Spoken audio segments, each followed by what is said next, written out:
Hello दोस्तों, कैसे हैं आप सब। स्वागत है आप सभी का कॉमिक वर्ल्ड चैनल पर। तो चलिए दोस्तों, शुरू करते हैं राज कॉमिक्स में तिरंगा सीरीज़ की अगली कॉमिक्स अलविदा तिरंगा, जो कि गुब्बारे वाले का अगला भाग है।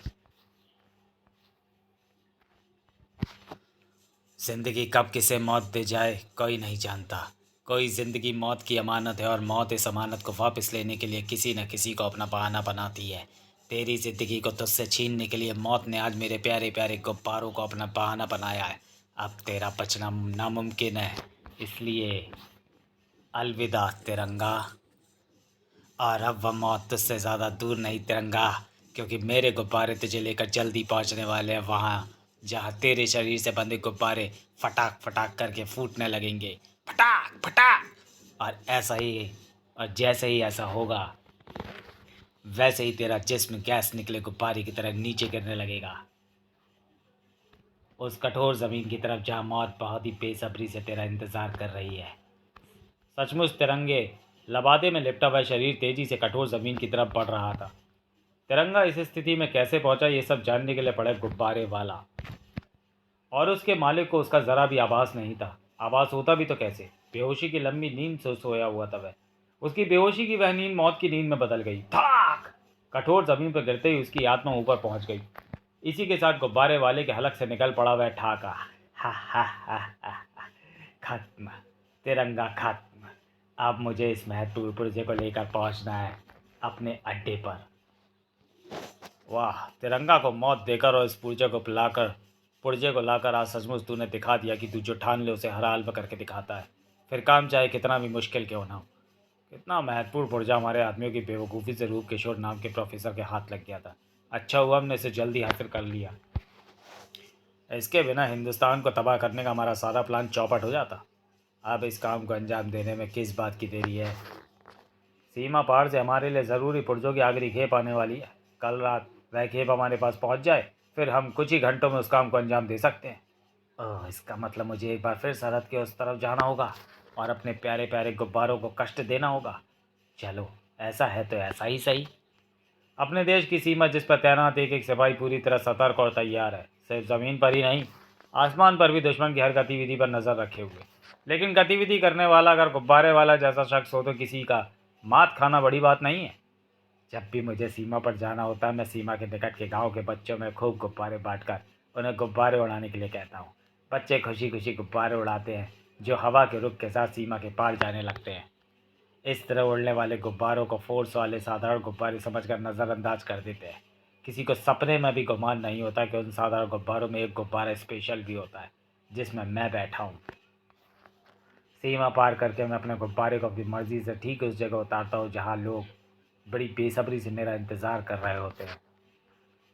उन पुर्जों के साथ जिनकी मदद से हिंदुस्तान की तबाही का इंतज़ाम किया जा रहा है, मैं उनसे पुर्जे लेता हूँ और फिर उन्हें अपने उन विशेष गुब्बारों में बांधकर सीमा के पार हिंदुस्तानी इलाके में उड़ा देता हूँ, जिन्हें रात के समय आकाश में देखना मुश्किल है। और फिर मैं भी वैसे ही एक विशेष गुब्बारे में बैठकर वापस लौट आता हूँ और एक खास ठिकाने पर पहुंचकर इंतज़ार करता हूँ एक ऊंची पहाड़ी से हवा में लहराने वाले उन बड़े बड़े पंखों वाले पक्षियों का। असल में पक्षी नहीं, बल्कि अपने शरीर पर पंख रूपी ग्लाइडर बांधे हमारे वे आदमी होते हैं जिनकी आंखों पर वे नाइट विजन चश्मे लगे होते हैं, जिनसे हवा में उड़ते हुए गुब्बारे आसानी से दिखाई दे जाते हैं। वे अपने ग्लाइडरों की मदद से उड़कर हवा में ही गुब्बारों को पकड़ लेते हैं और फिर उन्हें लेकर मेरे पास आ जाते हैं। अरे, नाइट विजन टेलीस्कोप से अपने साथियों को हवा में उड़ते देखता गुब्बारे वाला अचानक चौंक पड़ा था। और उसके चौंकने का कारण निश्चय ही वह दृश्य था जिसे देखने की उसने कल्पना भी नहीं की होगी। मेरे साथी हवा में ही आपस में लड़ रहे हैं। क्या हुआ उनको, क्यों लड़ रहे हैं सभी? एक मिनट, सभी नहीं लड़ रहे, सिर्फ एक लड़ रहा है, बाकी सभी तो उसे दबोचने की कोशिश कर रहे हैं। लेकिन अपनी कोशिशों में बाकी सफल नहीं हो पा रहे हैं, क्योंकि वह एक अकेला ही सब पर भारी पड़ रहा है। वह बाकियों के ग्लाइडरों को नष्ट करके उन्हें नीचे गिरने के लिए मजबूर कर रहा है। आई! लेकिन क्यों, क्या चाहता है वह? और अपने ही साथियों को बेबस करके नीचे गिराने के पीछे क्या मकसद है उसका? ओह नहीं! अचानक वह ऐसे उछला जैसे सैकड़ों अल्पने एक साथ उसके शरीर में आ धंसी हों। और उसके इस तरह चौंकने का कारण था नाइट विजन से दिखती हुई पोशाक, जिसे देखकर हर किसी के मुंह से निकलेगा एक ही शब्द, तिरंगा। वह तिरंगा है। नहीं नहीं, ये मेरी नज़रों का धोखा है। वह तिरंगा कैसे हो सकता है? नहीं हो सकता वह तिरंगा। तिरंगा को तो मैंने अपनी आंखों से ज़मीन पर गिरकर मरते देखा था। यह सचमुच धोखा ही है। मुझे इस नाइट विजन टेलीस्कोप के लेंसों को साफ करके फिर देखना चाहिए। उसने दूरबीन के लेंसों को अच्छी तरह से साफ किया और अब जो उसने दूरबीन को दोबारा अपनी आंखों से लगाया तो अरे, अब वो वहाँ कोई नहीं। अब तो वहाँ कोई नहीं। एकाएक कहाँ गायब हो गए सब? बाकी तो बेहोशी की दुनिया में पहुँच गए। बचा मैं, तो मैं यहाँ मौजूद हूँ। ओह, मुझे पता भी नहीं चला और तुम यहाँ पहुँचे। खैर, अपना नकाब उतार कर मुझे दिखाओ। मुझे तुम्हें देखकर शक हो रहा है कि तुम तिरंगा हो। शक की कोई गुंजाइश नहीं प्यारे, मैं सचमुच तिरंगा हूँ। तिरंगा को तो मैं खुद मरते देखा है, तो तुम तिरंगा नहीं हो सकते। तो तुम जरूर उसके भूत हो। मैं भूत नहीं, इसका सबूत तो मेरा ये भूसा दे देगा। और रही मेरे मरने की बात, तो मैं तेरी जनरल नॉलेज के लिए बता दूं कि जिसके शरीर को तूने अपनी आंखों से नीचे गिरकर मरते देखा था, वह असल में मैं नहीं, बल्कि तेरा ही वह साथी था जिसे मैंने बेहोश किया था।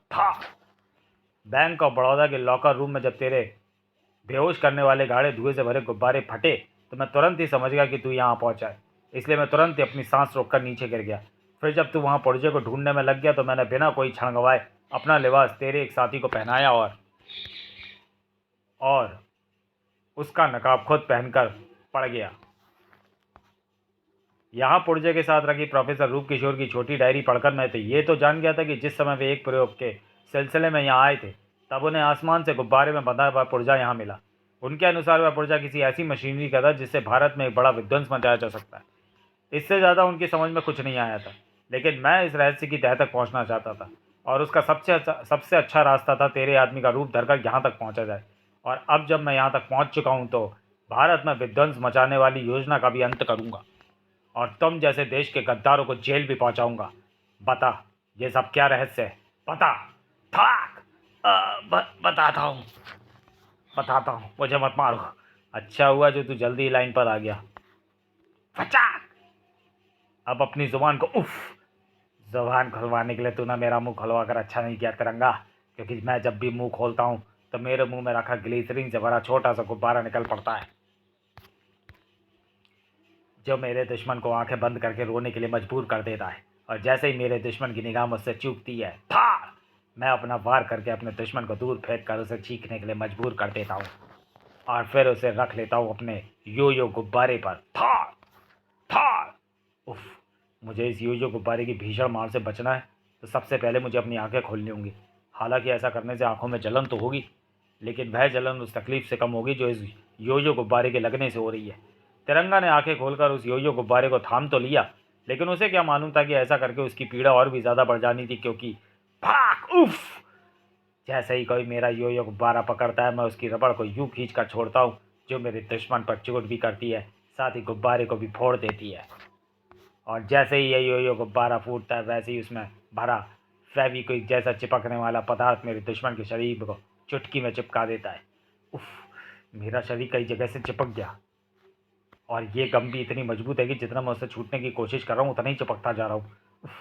अभी तिरंगा की छूटने की कोशिश जारी ही थी कि गुब्बारे वाले ने अपना दूसरा वार कर दिया। चप चप चप। इस हालत में मैं चाहूँ तो तुझे एक ही झटके में मार सकता हूँ, लेकिन मैं ऐसा करूँगा नहीं, क्योंकि तू दिल्ली से आदमी तू मरने आया है, तो तुझे मौत भी ऐसी मिलनी चाहिए कि मरने के बाद भी तेरी आत्मा उसे याद रखे। तुझे वैसी मौत देने के लिए मैंने अपने खास प्यारे गुब्बारे तेरे शरीर से चिपकाए हैं।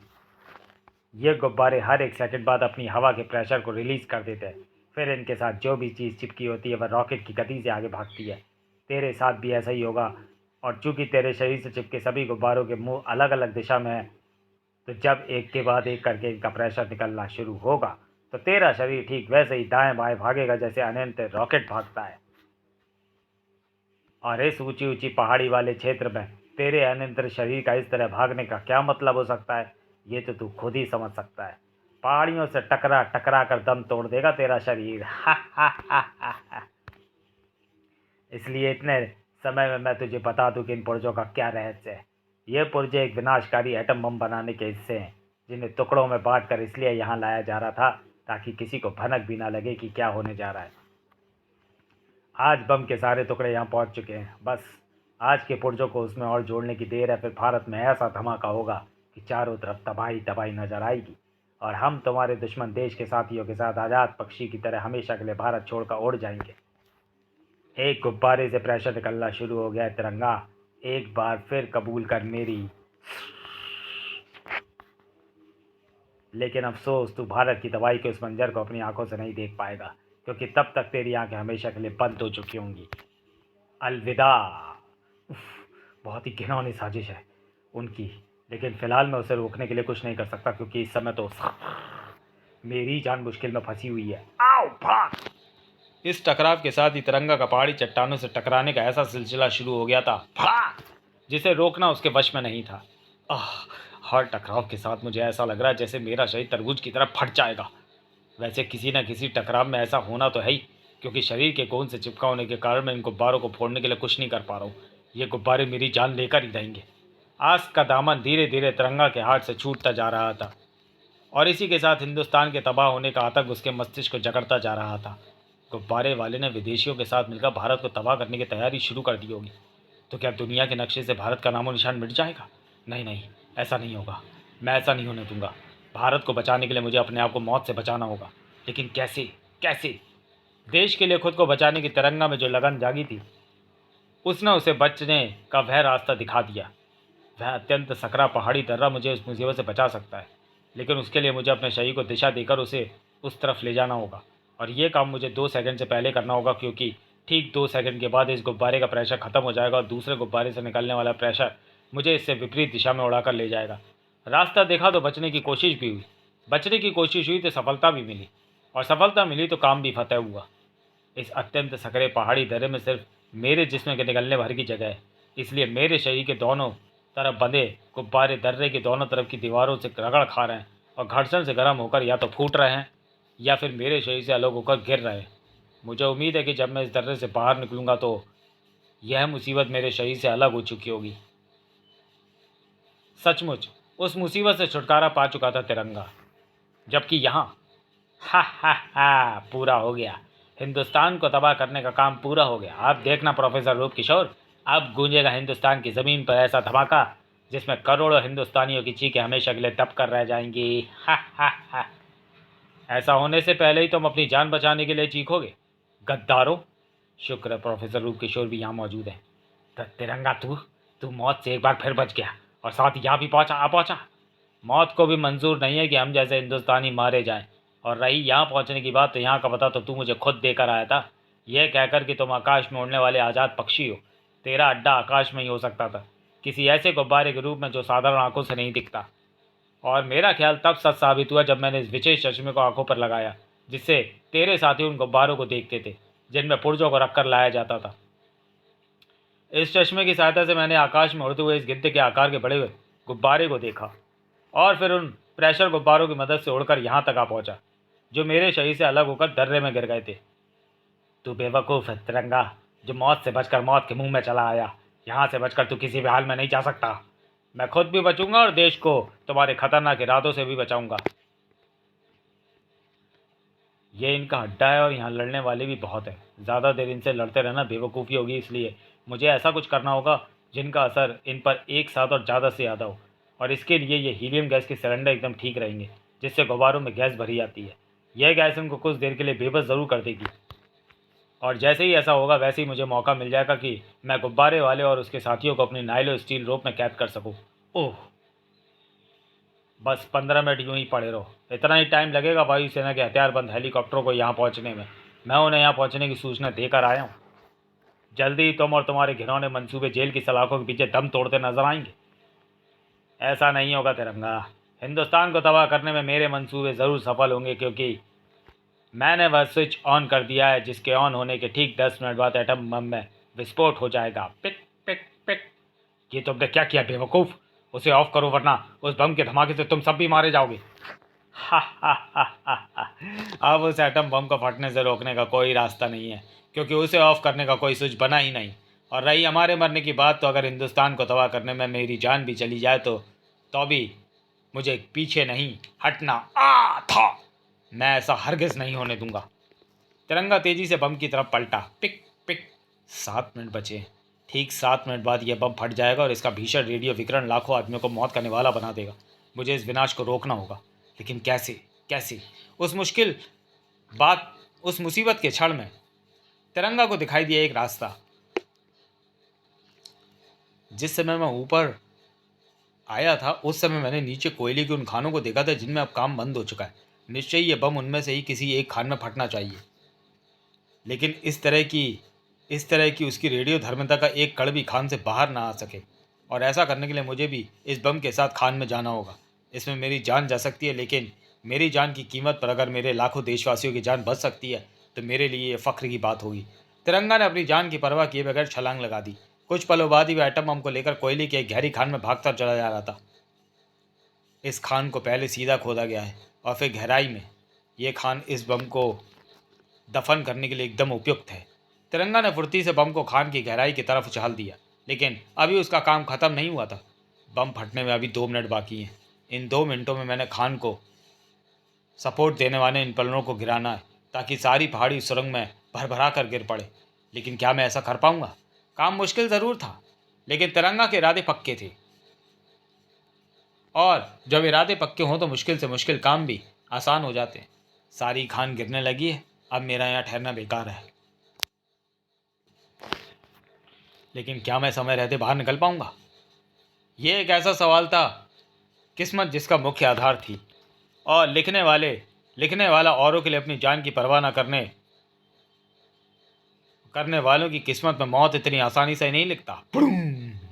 तिरंगा को अपनी जान बचाने की खुशी 2 मिनट बाद ही हुई। याहू! कहीं कोई धमाका नहीं हुआ, कहीं कोई आवाज़ नहीं हुई। इसका मतलब साफ है कि एटम बम का धमाका और उसकी सारी रेडियो धर्मिता खान में ही दफन होकर रह गई। उछलते हुए तिरंगा की खुशी को आसमान से उतरते वायुसेना के हेलीकॉप्टरों ने और भी बढ़ा दिया। वायुसेना उस बड़े गिद्ध जैसे गुब्बारे को लेकर नीचे आ रही है। इसका मतलब गुब्बारे वाला उसके सभी साथी गिरफ्तार हो गए, लेकिन गुब्बारे वाला गिरफ्तार हुए लोगों में नहीं था। ओह, गुब्बारे वाला आखिर भागने में सफल हो ही गया। धन्यवाद तिरंगा, तुम ना होते तो ये मुझे जिंदा ना छोड़ते। और फिर तिरंगा तुरंत ही वापस लौटता भी क्यों ना, उसका काम जो हो गया था समाप्त। तो चलिए दोस्तों, वीडियो को यहीं समाप्त करते हैं और मिलते हैं तिरंगा सीरीज़ की अगली कॉमिक्स हवलदार में। तब तक के लिए धन्यवाद।